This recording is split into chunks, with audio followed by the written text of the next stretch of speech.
Welcome to High Infidelity, the best cheating videos on YouTube. If you enjoy this content, remember to subscribe and turn on notifications. Now let's get into the video. My wife cheating on our 10-year anniversary. I'm in the construction industry.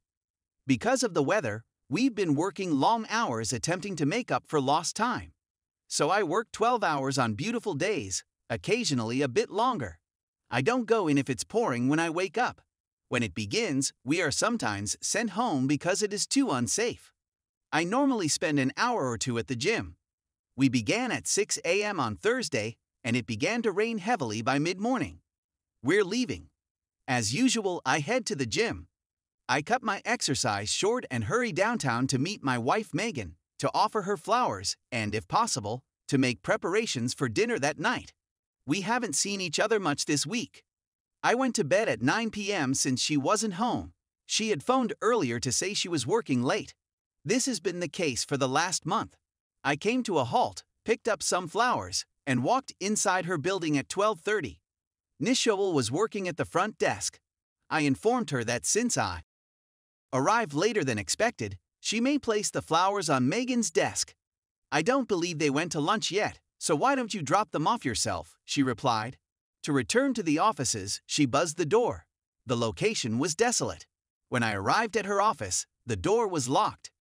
Unless the receptionist informs me that she is in a meeting, I invariably stroll in. When I go in, a man is nuzzling her neck, and she is stretching back over his head. She is simply laughing because she can. We have to get this done, they say. I've been hit in the belly. I stepped out, slapped the flowers down, and yelled, "Happy anniversary." I didn't hear what she said. I simply walked by Nishoel, said goodbye, and walked away. I made it to the elevators and out of the building when my phone began to ring. I cried my eyes out the whole way home. I went into the garage, retrieved my camping stuff from the rafters, and drove away. I traveled for almost 2 hours to a state park. I didn't know what to do. I had no choice but to flee. I walked a 3-hour trek on a path we'd been on before. I don't drink much, therefore I didn't have any liquor, so I just sat there thinking. In retrospect, I'm pleased I was in a hurry. Generally, I pack a 45 cal. We have black bears with me while I'm camping, which normally drive them away, but get hostile if there are hungry or young around.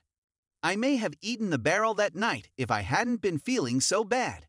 Megan was blowing up my phone, so I switched it off. I exited the park to get reception and got on the phone to check whether my dear buddy had phoned. I returned his call. He said that Megan phoned him to check on me and ensure that I didn't do something dumb. We chatted for a while, and I told him I needed to think about it, and we'd hook up on Friday. So, as I'm thinking about it, I look through our marriage from beginning to end to see what I missed. We come from diametrically opposed backgrounds. My grandfather and my mother reared me. He taught me how to live my life. He had a comment for everything. He warned me that marriage would be the most difficult job I had ever had, and that you would have to work on it every day. I miss him so much. We didn't have much, and we overheard Mom and Grandpa arguing over expenses. They worked hard, and my brother and I did not miss anything we were aware of. Megan was born into wealth. Not extravagant, yet quite comfy. I went to a fantastic college. I usually wear nice clothing, I have a new automobile, and so on. And she is really stunning, a 10 out of 10. If she coughed, I'd make a joke about the silver spoon becoming trapped in her throat. We met, hit it off, and began dating. I couldn't believe such a lady would ever be with me. We had been dating for quite some time before she informed me about her parents and way of life. We were dubbed the model pair by our friends because they believed we were so attractive that we had to be models. Families were not as understanding, fearful that economic inequalities might come into play. Her father and I began to get along, but it took some persuasion to persuade her mother. We intend to marry when she graduates and obtains her first job. We agreed that we would expose one another to our respective lifestyles.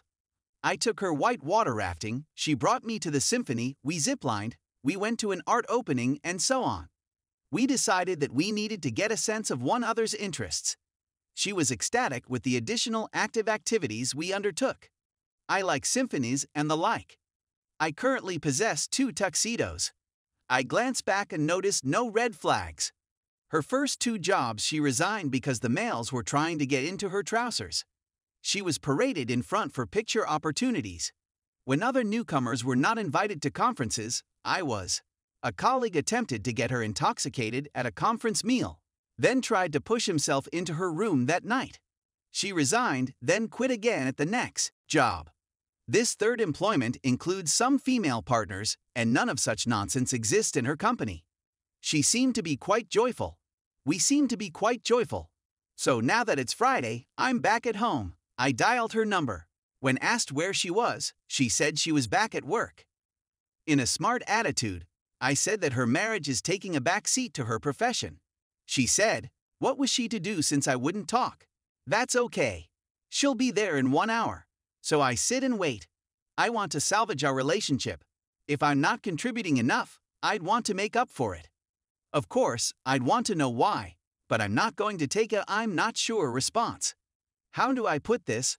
What else should I inquire about? I know I'll get upset and forget things, so we'll go over everything again and again over the next 3 days. What she did was bad, but please, no derogatory remarks. She is still my wife. Thank you ahead of time. Story 2. I think my BF of 5 years is cheating on me. Throughout the previous 5 years, I've been with the same person. I was completely unaware that he had a girlfriend when we initially started dating. I had just ended a relationship with an ex-boyfriend, and since we were friends, I believed I was using him as a rebound. Despite the fact that I realized I was a side girl, I didn't stop seeing him. He finally ditched his girlfriend in favor of me, and we've been dating for 5 years at this point. Everything has gone swimmingly, and we have a relationship that is both open and encouraging. Even though our schedules seldom coincide, we make an effort to spend time together despite the fact that I am juggling a full-time job in school, and he works nights as a bartender. His recent behavior has piqued my interest, as he has been canceling our activities and arriving home at odd hours when compared to his regular schedule. During the phone conversation, we also share our locations, and I can see that he has been staying at a certain residence address. A few weeks later, I went through his phone and learned that someone had expressed their feelings for him to me. He has been requesting that person to come over to our home when I am at work for quite some time. Despite the fact that he does not express his feelings with her, he has muted the notifications from that phone number. I've also noticed that he's been deleting their messages more often now that I'm paying greater attention to his phone. Whether I approach him, I'm not sure if I should keep eavesdropping on his phone or not. Despite the fact that we're both non-controlling partners who seem to trust one another, I can't sleep at night knowing that someone else's bodily fluids are on my pillowcase and sheets. I also trust that if I confront him with my concerns, he will tell the truth. As a means of uncovering the truth, we're considering installing a hidden camera in our bedroom. We'll very certainly end up breaking up with him. Edit. I hadn't gone through his phone when things started to seem weird and my concerns were validated. I'm attempting to complete my exams, so I haven't addressed him yet. I'm frightened of having the discussion, largely because I'm afraid of him lying to me, which is why I'd rather simply catch him in the act. I'm also thinking of packing his luggage and dropping him off to one of the other women's houses without explaining myself. Finally, I feel that even if I confront him about the messages, I can't continue in a relationship where I distrust my partner given our past.